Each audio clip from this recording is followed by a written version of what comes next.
पाकिस्तान की गजा पर दोबारा बमबारी और इंसानी इमदाद की नाकाबंदी की शदीद मजम्मत। पाकिस्तान का दो टोक मुतालबा। अक़वाम मुत्तहिदा भी पाकिस्तान के मुस्तकिल मंदूब मुनीर अकरम ने इजलास से खिताब में कहा, इसराइल ने गजा में जारी नस्लकुशी को मगरबी किनारे तक फैला दिया है। इसराइली नाकाबंदी की वजह से 90% से ज्यादा गजा की आबादी भूख का शिकार है।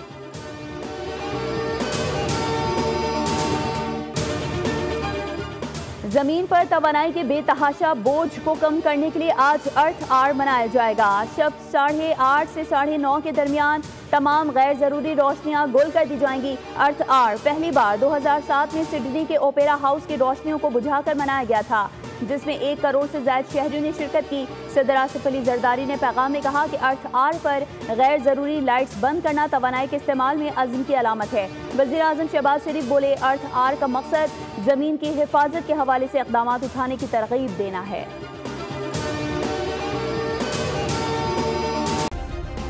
सब्सक्राइब करें और बेल दबाएं ताकि कोई खबर रह न जाए।